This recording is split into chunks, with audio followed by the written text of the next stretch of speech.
To get started with the tape measure blade replacement, all we need is a T1 Tomahawk, a Phillips head screwdriver, and our extra blade. So getting things kicked off here, we're going to first take the battery out of the T1 Tomahawk, put that aside to make sure it doesn't turn on during the process, and we're going to flip it over and we can see there are two Phillips head screws on the bottom here. So these two Phillips head screws are what need to get to remove to be starting the process. So we're going to go ahead and pop the first one out. Move this over to the side.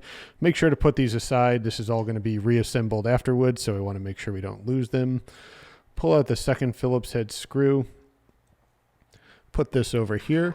And then we're going to pull a little bit of the tape blade out and then pull this tab. So we can see here on the bottom, we'll zoom in on it a little bit just so we can see it a little better. We're going to pull this tab out here and take out the reader module. So this is the reader module over here. Once we have the reader module out, we're going to flip the whole thing over, and then we're going to slide this top piece out. So there are a couple pieces on the reader module. Once it's out, get this in focus over here.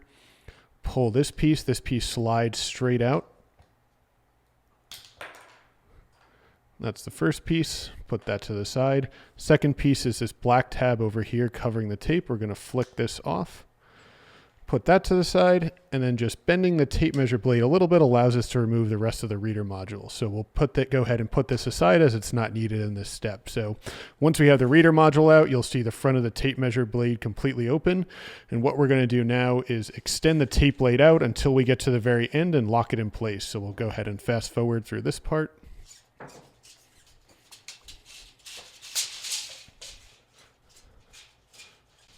So normally, if the reader module wasn't removed, you never want to go past this section because this is where it can be damaged if the reader module is still installed. But obviously in this case, we're replacing the blade, so it's okay. Very simple what we're going to do here. So once we're at this length, I'm going to push down the auto lock button over here and pull it, make sure we get back in focus. Pull it a little bit past it and it'll lock in place with it. So go ahead, switch the angle on it, make it a little bit easier to see. So you can see here, we're pulling it to the end and I'm holding down the auto lock button, click, pulling it up, and you can see now the spring is locked in place. So this is the tape blade here, and this is the spring on the edge here. The spring will be a little clearer in a second when I disengage with it. So again, this is the critical section. This is where most people mess it up and have to send it back to us because the spring fully retracts back into the tape measure blade, but the spring shouldn't move at all, right? So I should be able to let go of both the auto lock. You can see I let go of the auto lock. It's in the down position. I'm not touching it, and this is not moving right now with it. So if you have this, if I let go of it and the blade goes in, that means the spring is not in a locked position. You should not disengage the spring with it. So that's an easy way to check that everything should be in a full steady state when in that position with it. So if you see that happening, that means the spring is not in the locked position. So again, go back out, hold down the button on top. Now you can see I'm let go. My second hand is here. My other hand is just holding the T1. I'm not holding the blade, and there's no tension on the spring or the tape measure blade at all with it. So again, once you're 100% sure that this is engaged correctly, you can go ahead, rotate the T1 and pull the spring out with it. So now you can see the old tape measure blade over here. Can put that aside because I'm replacing it, and the spring is held in here with it. So again, now that that's back in focus, you can see the spring is held in here. If you look inside the tape measure, you can see a little bit hard to see in the dark. It's actually being held and latched in place. So there are no tools needed to hold the spring in place. If you're using a tool, it probably means something has gone wrong with it and the procedure isn't being done correctly with it. So once I have the spring blade pushed out on it, again, I'm not going to touch it. Make sure not to fool around with that, but we're going to open our replacement blade. Back over here, we'll zoom out a little bit and make it a little bit easier to see. So I'm going to take the replacement blade out. So again, these come in English, metric, and split blades with it. So all the same, just different printing on it. Comes in this little cardboard, so it doesn't spring open when you pull it out with it. So you have the instructions in here. Obviously, we're going over in the video, but you have a second set of instructions here, as well as we'll link the instructions in the comments below. Taking off the rubber band on the bottom, and you'll see this is the end. So this is being replaced with a split blade. So you can see English on top, metric units on the bottom with it. So we'll go ahead and extend this out here with it because the end is the section we want. It has this little plastic on it so it doesn't scratch anything, but we'll go ahead and unwind this now. Fast forward through this section.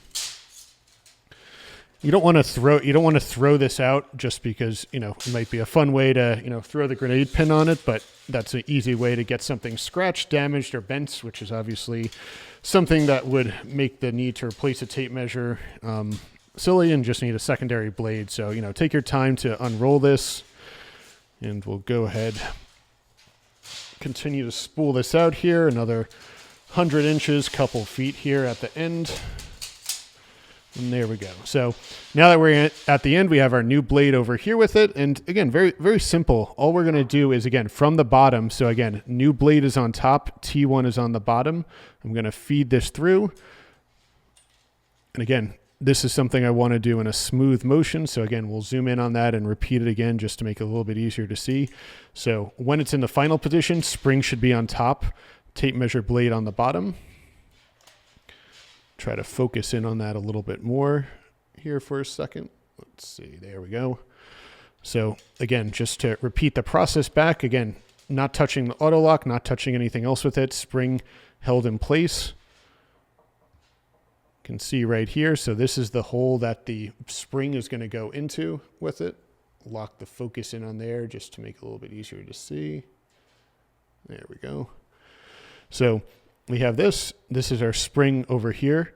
We're going to come up from the bottom, out through the hole, push it in place. So again, this is what the final position should look like with it, with the spring on top with it and the tape measure blade on the bottom. So now when I want to retract it again, with this in there, you can see it's nice and comfortably seated. We have the spring exposed on top. It's between the groove on there. Now I can pull the tape measure in and start to feed it back into the T1 with it, and the blade replacement is complete with it. So again, very important you do that correctly. The biggest mistake we see people make on it is allowing the spring to retract into it, which again isn't a problem if you do it correctly. If you don't, it'll obviously go back in, and that's what causes the most issues when people try to reassemble this with it. So again, if the spring goes back into it, it needs to be sent back to us to be rewound with it. So obviously painful, we'll take it down for a few days. So make sure you do it correctly. If you have any questions, reach out and ask us. More than happy to answer them. But final piece of the process, putting the reader module back on. So I'm going to slide this back under, pop that in first. Second is the black piece that we removed, snaps back on right over there. And then the final piece is the auto lock latch, slides over here. Squeeze this down a little bit more. Boom. So again, make sure everything is seated correctly in there. Then that whole module is going to get plugged back in the front of the T1 like so.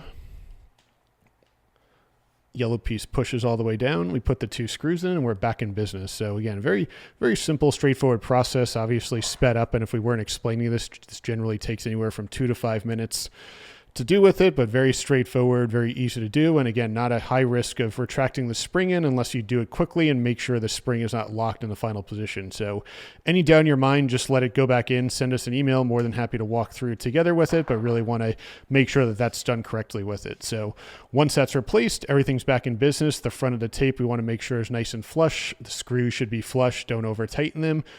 And then once this is done, make sure you do a blade calibration. We'll link to the video there with it, but the only time you really need to do is blade calibration is during certain firmware upgrades, as well as if I'm replacing the tape measure as a pattern on the bottom. May have shifted slightly with it. So once this is done, put the battery back in, do the blade replacement, blade setup process, and you're ready and back in business.